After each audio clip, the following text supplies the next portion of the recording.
aspirants, welcome to Free Job Guide Telugu YouTube channel. ఇవాల్టి వీడియోలో మనకి CSIR NEIST నుంచి ఒక కొత్త నోటిఫికేషన్ అయితే రావడం జరిగింది. ఆ నోటిఫికేషన్ కి సంబంధించినటువంటి పూర్తి వివరాలు ఏవైతే ఉన్నాయో వాటి గురించి మనం ఈ వీడియోలో తెలుసుకుందాం.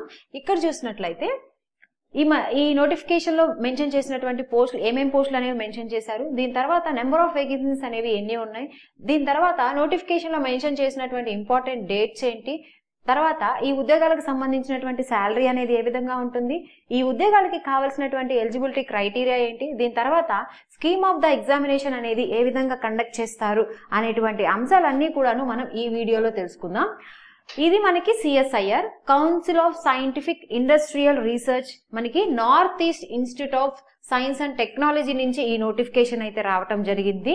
సో ఇదేంటంటే CSIR almost throughout the year అనేది ఎప్పటికప్పుడు కొత్త నోటిఫికేషన్స్ అనేవి రిలీజ్ చేస్తూ ఉంటుంది. ఈ CSIR తో కొలాబరేట్ అయినటువంటి ఇన్స్టిట్యూషన్స్ అనేవి చాలా ఉంటాయి. సో కాబట్టి మనకి సంవత్సరం పొడుగునా కూడాను ఈ CSIR పేరు అనేది వినిపిస్తూనే ఉంటుంది. సో క్యాండిడేట్స్ ఎవరు కూడాను కన్ఫ్యూజ్ కావద్దు. సో ఇక్కడ ఏంటంటే డేట్ ఆఫ్ ఆన్లైన్ అప్లికేషన్ వచ్చేసి 17th May నుంచే మనకి స్టార్ట్ అయింది. దీని తర్వాత లాస్ట్ డేట్ వచ్చేసరికి June 6 తోటి ఈ నోటిఫికేషన్ అనేది క్లోజ్ అయిపోతుంది అనమాట.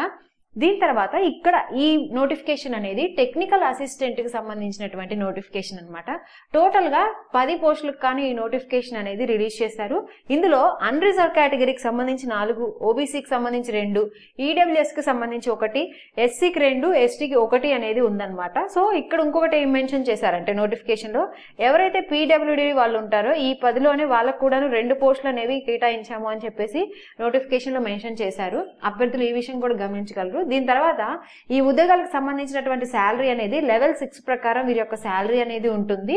సో లెవెల్ 6 ప్రకారం కనుక చూసుకున్నట్లయితే వీరి యొక్క శాలరీ అనేది 35,400 నుంచి 1,12,400 వరకు వీరి యొక్క శాలరీ అనేది ఉంటుంది అప్రాక్సిమేట్ గా as per 7th CPC pay matrix ప్రకారం వీరికి ఈ శాలరీ అనేది వస్తుందన్నమాట.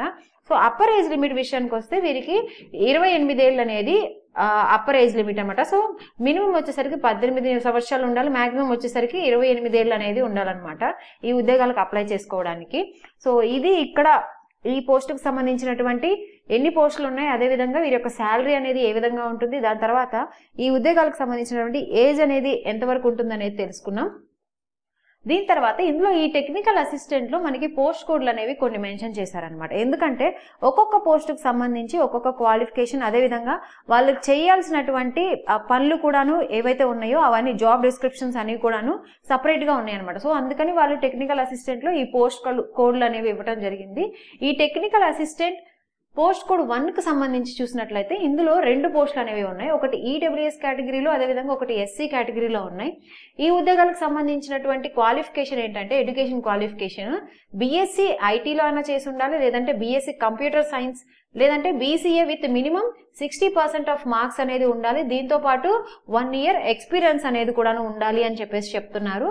సో వీళ్ళ యొక్క జాబ్ స్పెసిఫికేషన్ వచ్చేసరికి require to manage, maintain and trouble shoot critical IT infrastructure such as server, network, storage and cyber security system.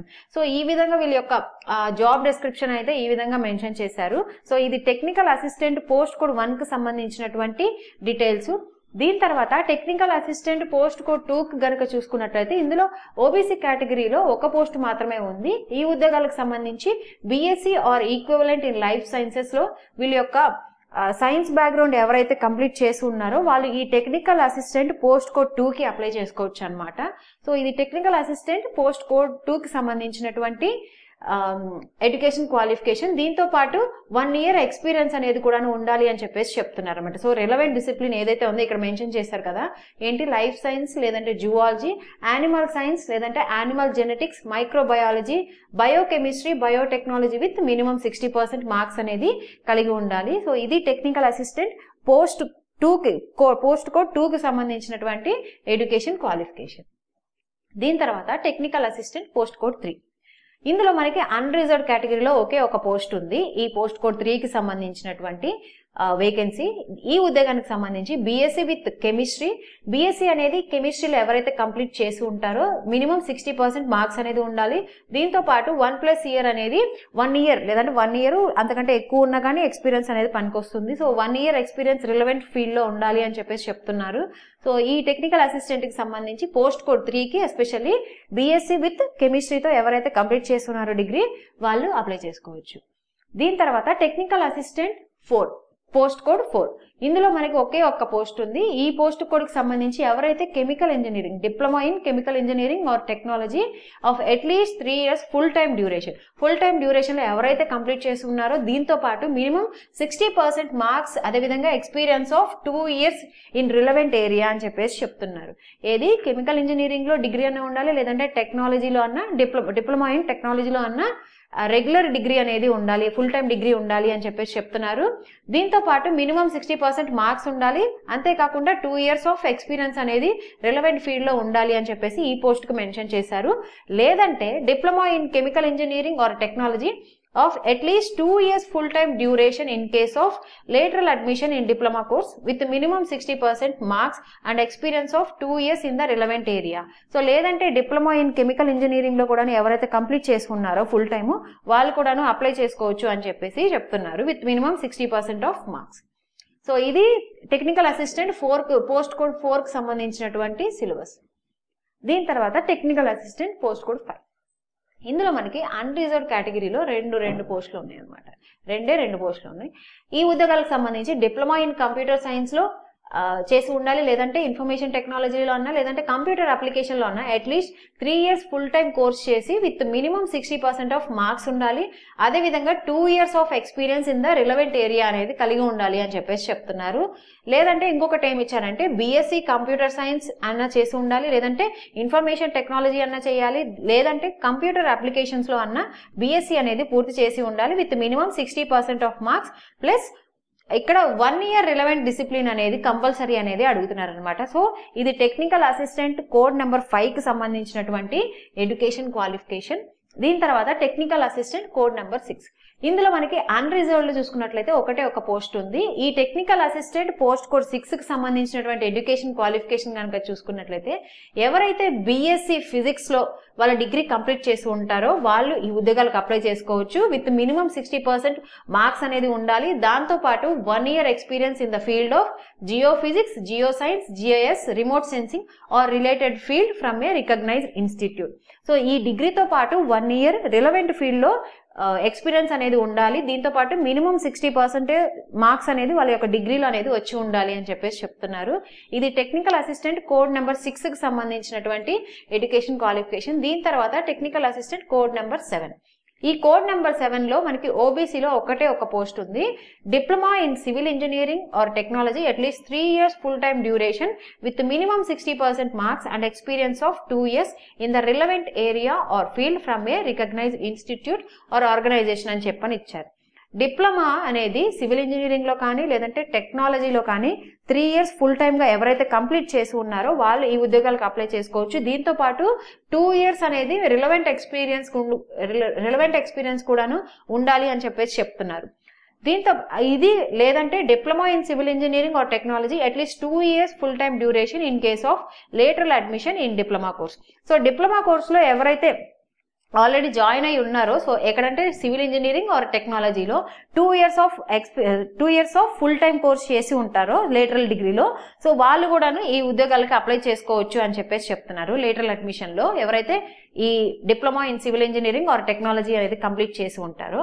So ఇది టెక్నికల్ అసిస్టెంట్ కోడ్ నెంబర్ 7 కి సంబంధించినటువంటి ఎడ్యుకేషన్ క్వాలిఫికేషన్. దీని తర్వాత టెక్నికల్ అసిస్టెంట్ కోడ్ నెంబర్ 8. ఈ code number 8 లో కూడాను ST కేటగిరీలో ఒకటే ఒక పోస్ట్ ఉంది.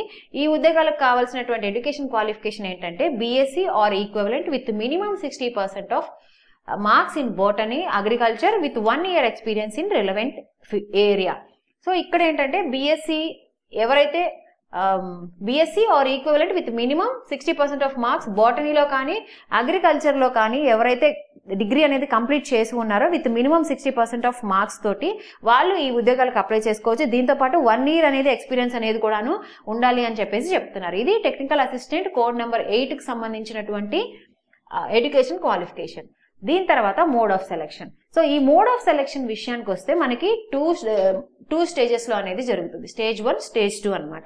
ఈ స్టేజ్ 1 క్యాండిడేట్స్ ఏంటంటే ఇక్కడ ఇచ్చారు చూడండి. In stage 1 the candidates has recommended or shortlisted by the duly constituted screening committee will be called for trade test. ఎవరైతే అప్లై చేసుకుంటారో ఈ స్టేజ్ 1 లో భాగంగా వాళ్ళని షార్ట్ లిస్ట్ చేసి ట్రేడ్ టెస్ట్ అనేది పిలవటం జరుగుతుంది అని చెప్పారు. దీని తర్వాత those who qualify in the trade test will be invited for second stage where candidate has to appear in the competitive written examination. ఎవరైతే ఈ స్టేజ్ 1 లో భాగంగా కండక్ట్ చేసినటువంటి ట్రేడ్ టెస్ట్ ఉంటుందో ఆ ట్రేడ్ టెస్ట్ క్వాలిఫై అయిన వాళ్ళకి కంప్యూటర్ బేస్డ్ టెస్ట్ అనేది ఉంటుందన్నమాట, రిటర్న్ ఎగ్జామినేషన్. సో అందులో మనకి ఏమేమి ఉంటాయి అంటే పేపర్ 1, పేపర్ 2, పేపర్ 3. ఆ సెకండ్ స్టేజ్ లో మనకి ఈ ఏదైతే ఎగ్జామ్ రాస్తామో ఈ ట్రేడ్ టెస్ట్ క్వాలిఫై అయిన వాళ్ళ ఎగ్జామ్ అయితే రాస్తారో అందులో పేపర్ 1, పేపర్ 2, పేపర్ 3 అనేది ఉంటుందన్నమాట. So the paper 2, paper 3 will be evaluated only for those candidates who secure minimum threshold marks to be determined by the selection committee in the paper 1. So paper 1 లో marks అనేవి ఈ పోస్టులకు సంబంధించినటువంటి merit list లోకి count చేయరు. ఎవరైతే paper 2, paper 3 marks లో high score చేస్తారో ఆ మార్క్స్ నే కన్సిడర్ చేసి మెరిట్ లిస్ట్ అనేది సెలెక్షన్ కమిటీ ద్వారా మీకు రిలీజ్ చేస్తాము అని చెప్తున్నారు అనమాట. సో ఇక్కడ మెన్షన్ చేశారు చూడండి. The final merit list will be prepared on the basis of marks obtained by the candidates in paper 2, paper 3. So paper 1 లో మార్క్స్ అనేవి దీంట్లోకి మెరిట్ లిస్ట్ లోకి క్యాలిక్యులేట్ చేయరు మెరిట్ లిస్ట్ మనకు రిలీజ్ చేసేటప్పుడు. సో ఇక్కడ ఇంకొకటి ఏంటంటే ఈ ట్రేడ్ టెస్ట్ ఆల్రెడీ మనం చెప్పుకున్నాం కదా. సో స్టేజ్ 1 లో భాగంగా ఈ ట్రేడ్ టెస్ట్ అనేది కండక్ట్ చేస్తారు. సో ఎవరైతే ఆ రెస్పెక్టివ్ ఇది ఉంటుందో దానికి సంబంధించినటువంటి పోస్టు దానికి సంబంధించినటువంటి ట్రేడ్ టెస్ట్ అనేది కండక్ట్ చేస్తారు.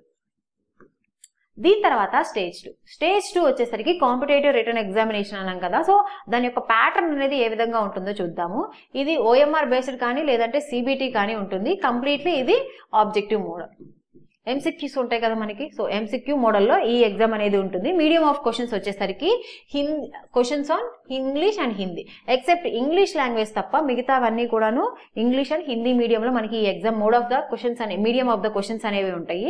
సో స్టాండర్డ్ ఆఫ్ ఎగ్జామ్ వచ్చేసరికి డిప్లొమా, గ్రాడ్యుయేషన్ లెవెల్లో ఈ క్వశ్చన్స్ అనేవి వస్తాయి. టోటల్ గా 200 ప్రశ్నలు అనేవి ఇవ్వటం జరుగుతుంది. దీనికి టైం వచ్చేసరికి 3 గంటల పాటు ఈ ఎగ్జామ్ అనేది కండక్ట్ చేస్తారనమాట. సో ఇందులో మనకి చెప్పుకున్నాం కదా స్టేజ్ 1, స్టేజ్ 2, స్టేజ్ 3. ఈ స్టేజ్ 2, స్టేజ్ 3. స్టేజ్ 1 ఆల్రెడీ అందులో మనకి ఈ ట్రేడ్ టెస్ట్ అనేది ఉంటుంది. సో స్టేజ్ 2, స్టేజ్ 3 లో మనకి ఈ పేపర్ 1, పేపర్ 2, పేపర్ 3 అనేవి ఉంటాయి. పేపర్ 2 అండ్ 3 అనేది మనకి కౌంట్ చేస్తారు మార్క్స్ అనేవి ఫైనల్ మెరిట్ లిస్ట్ లో రావడానికి పేరు. సో ఇక్కడ పేపర్ 1 లో చూసుకున్నట్లయితే ఇది టోటల్ గా మెంటల్ ఎబిలిటీకి సంబంధించిన ప్రశ్నలు అనేవి ఇవ్వడం జరుగుతారు.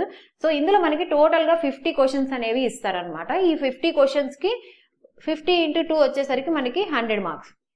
100 మార్క్స్ కి ఈ పేపర్ అనేది ఉంటుంది. ఇందులో ఎటువంటి నెగిటివ్ మార్కింగ్ అనేది ఉండదు. ఇది సో పూర్తిగా క్వాలిఫైయింగ్ నేచర్ లో మాత్రమే ఉంటుంది. పేపర్ 2 వచ్చేసరికి ఇందులో జనరల్ అవేర్నెస్ అదేవిధంగా ఇంగ్లీష్ లాంగ్వేజ్ కి సంబంధించినటువంటి ప్రశ్నలు అనేవి వస్తాయి. సో నెంబర్ ఆఫ్ క్వశ్చన్స్ వచ్చేసరికి 25, ఇంగ్లీష్ లాంగ్వేజ్ సంబంధించి 25 అనేవి ఉంటాయి.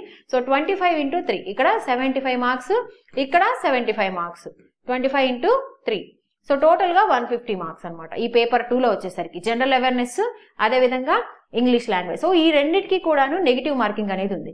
పేపర్ 1 కి ఎటువంటి నెగిటివ్ మార్కింగ్ లేదు. అదేవిధంగా పేపర్ 2 కి అయితే 1 మార్క్ చొప్పున నెగిటివ్ మార్కింగ్ అనేది ఉంది. సో తప్పైన ఆన్సర్ కి 1 మార్క్ అనేది మైనస్ చేస్తారు. సో పేపర్ 2 లో జాగ్రత్తగా అటెంప్ట్ చేయండి. దీని తర్వాత పేపర్ 3 వచ్చేసరికి కన్సర్న్ సబ్జెక్ట్. మీరు ఏ పోస్ట్ కి అయితే అప్లై చేశారో ఆ పోస్ట్ కు సంబంధించినటువంటి రిలవెంట్ సబ్జెక్ట్ లో నుంచి మీకు ప్రశ్నలు అనేవి రావడం జరుగుతుంది. టోటల్ గా ఆ సబ్జెక్ట్ నుంచి 100 ప్రశ్నలు అనేవి ఇస్తారు. ఒక్కొక్క ప్రశ్నకి 3 మార్కులు అనేది కేటాయించడం జరుగుతుంది. సో టోటల్ గా ఇక్కడ 300 మార్కులకి ఈ ఎగ్జామ్ అనేది కండక్ట్ చేస్తారు. ఇందులో కూడాను ఒక నెగిటివ్ మార్కింగ్ అయితే ఉందన్నమాట. సో ఏదైతే మీరు ఈ పేపర్లో పేపర్ 2 అండ్ పేపర్ 3 కి నెగిటివ్ మార్కింగ్ అనేది ఉంది. సో జాగ్రత్తగా అప్లై చేయండి పేపర్ 2, పేపర్ 3 అటెంప్ట్ చేసేటప్పుడు. దీని తర్వాత ఏజ్ అండ్ అదర్ రిలాక్సేషన్. ఇందాక చెప్పుకున్నాం కదా మనం ఫస్ట్ లో మినిమం 18 years ఉండాలి, మాక్సిమం 28 years ఉండాలి. సో ఇది దాటిన వాళ్ళకి కూడాను యాజ్ పర్ గవర్నమెంట్ రూల్స్ ప్రకారం ఏజ్ రిలాక్సేషన్ అనేది ఇవ్వడం జరిగిందనమాట. సో ఎవరైతే upper age limit is relaxable up to 5 years for the regular employees who working in CSIR laboratories. Already CSIR లో ఎవరైతే వర్క్ చేస్తున్నారో వాళ్ళకి 5 సంవత్సరాల పాటు ఏజ్ రిలాక్సేషన్ అనేది ఇవ్వడం జరిగింది. ఎవరైతే ఎస్సీ ఎస్టీలు ఉంటారు వాళ్ళకి 5 years, ఓబీసీలకి 3 years, ఓబీసీ ఎన్సీఎల్కి నాన్ క్రిమీ లేయర్ వాళ్ళకి 3 years పాటు ఏజ్ రిలాక్సేషన్ అనేది ఇవ్వడం జరుగుతుంది అనమాట. సో ఇంకెవరైతే పీడబ్ల్యూడీ వాళ్ళు ఉంటారో వాళ్ళకి అప్ టు 10 years అనేది ఇవ్వడం జరుగుతుంది. సో ఎవరైతే ఎస్సీ ఎస్టీలు ఉంటారో వాళ్ళకి పీడబ్ల్యూడీ ఎస్సీ ఎస్టీ వాళ్ళకి 15 సంవత్సరాలు, ఓబీసీ ఎన్సీఎల్ వాళ్ళకి 13 సంవత్సరాల పాటు ఏజ్ రిలాక్సేషన్ అనేది ఇవ్వడం జరుగుతుంది అనమాట. సో దీని తర్వాత ఇంకా మనకి ఫీ ఎవరైతే జనరల్ క్యాండిడేట్స్ ఉంటారో వాళ్ళు 500 రూపాయల చొప్పున ఈ అప్లికేషన్ ఫీ అనేది ఉంటుంది. ఎవరైతే SC ST PWD women candidates అదేవిధంగా సిఎస్ఐఆర్ ఎంప్లాయీస్ ఉంటారో వాళ్ళకి ఈ అప్లికేషన్ ఫీ నుంచి మినహాయింపు అనేది ఇవ్వడం జరిగిందనమాట. సో జనరల్ క్యాండిడేట్స్ ఎవరైతే ఉంటారో వాళ్ళు ఈ అప్లికేషన్ ఫీ అనేది 500 రూపాయలు అనేది ఈ ఫీ పేమెంట్ అనేది చెల్లించాల్సి ఉంటుంది. వన్స్ పేమెంట్ చేసిన తర్వాత అది ఎట్టి పరిస్థితుల్లో కూడాను మనకి రిఫండ్ కాదు. సో అప్లికేషన్ లాస్ట్ డేట్ మళ్ళీ చూసినట్లయితే June 6th లోపు మీరు ఈ ఉద్యోగాలకి అప్లై చేసుకోవాల్సి ఉంటుంది. దీని తర్వాత ఫాలోయింగ్ డాక్యుమెంట్స్. సో మీరు ఎప్పుడైతే అప్లికేషన్ అప్లై చేసుకోవాలనుకుంటున్నారో ఆ అప్లికేషన్లో కొన్ని డాక్యుమెంట్స్ అనేది అప్లోడ్ చేయాల్సి ఉంటుందన్నమాట. ఆ డాక్యుమెంట్స్ కూడాను నోటిఫికేషన్లో క్లియర్గా మెన్షన్ చేశారు. అవేంటంటే డేట్ ఆఫ్ బర్త్ కి ప్రూఫ్ కోసం మనం ఎస్ఎస్సి మార్క్ లిస్ట్ కానీ లేదంటే 10th సర్టిఫికేట్ కానీ అప్లోడ్ చేయాల్సి ఉంటుంది. అదే మార్క్ షీట్ కానీ ఎస్ఎస్సి సర్టిఫికేట్ కానీ. దీని తర్వాత ఇంటర్మీడియట్ మన ఇంటర్ సర్టిఫికేట్, దాని తర్వాత గ్రాడ్యుయేషన్ సర్టిఫికేట్ అనేది అప్లోడ్ చేయాలి. ఎవరైతే క్యాస్ట్కి సంబంధించినటువంటి కేటగిరీ సర్టిఫికేట్ ఉంటుందో వాళ్ళు కూడా అప్లై చేయాల్సి ఉంటుంది. దీంతో పాటు ఎక్స్పీరియన్స్ అనేది అడిగారు కాబట్టి ఈ ఎక్స్పీరియన్స్ ఉన్న వాళ్ళు కూడాను వాళ్ళ యొక్క ఎక్స్పీరియన్స్ సర్టిఫికేట్ కూడాను అప్లోడ్ చేయాల్సి ఉంటుంది. ఎవరైతే ఆల్రెడీ వీళ్ళు ఉంటారు ఏంటది మనకి ఉద్యోగం చేస్తూ ఉంటారో వాళ్ళకి నో అబ్జెక్షన్ సర్టిఫికేట్ అనేది ఇస్తారు. సో ఆ సర్టిఫికేట్ కూడాను అప్లై చేయాల్సి ఉంటుంది. ఇంకా ఎవరైనా హయ్యర్ క్వాలిఫికేషన్స్ ఉంటే లైక్ పిహెచ్డి కానీ ఇలా చేసిన వాళ్ళు ఉంటారు కదా, వాళ్ళు కూడాను వాళ్ళకి సర్టిఫికేట్స్ ఉంటే అవి కూడాను అప్లోడ్ చేసుకోవచ్చు. దీని తర్వాత పీడబ్ల్యూడీ క్యాండిడేట్స్ ఎవరైతే ఉంటారో సో వాళ్ళు కూడాను వాళ్ళ యొక్క సర్టిఫికేట్ అనేది ఇందులో అప్లోడ్ చేయాల్సి ఉంటుంది అప్లికేషన్ అనేది అప్లై చేసుకునేటప్పుడు. సో ఈ డాక్యుమెంట్స్ అనేవి గుర్తుపెట్టుకోండి. ఈ డాక్యుమెంట్స్ అన్నీ కూడాను మీరు ఆన్లైన్లో అప్లై చేసుకునేటప్పుడు అప్లై చేయాల్సి ఉంటుంది అనమాట, అప్లోడ్ చేయాల్సి ఉంటుంది. సో ఇది ఈ నోటిఫికేషన్కి సంబంధించినటువంటి పూర్తి వివరాలు. ఇంకా ఏమైనా డౌట్స్ ఉన్నా కానీ నాకు కమెంట్ బాక్స్లో కమెంట్ చేయండి ఈ నోటిఫికేషన్కి సంబంధించి. సో నేను మీకు వెంటనే రిప్లై ఇస్తాను. ఇలాంటి అప్డేట్స్ అన్నీ కూడా ఎప్పటికప్పుడు టెలిగ్రామ్ ఛానల్లో నేను మీకు పోస్ట్ చేస్తూ ఉంటాను. ఎవరైతే టెలిగ్రామ్ ఛానల్లో జాయిన్ అవ్వలేదో ఆ లింక్ అనేది నేను కింద మీకు డిస్క్రిప్షన్లో మెన్షన్ చేస్తాను. మీరు టెలిగ్రామ్లో జాయిన్ అవ్వచ్చు. ఇలాంటి మరిన్ని జాబ్ అప్డేట్స్ కోసం please follow our free job guide Telugu YouTube channel. Thank you.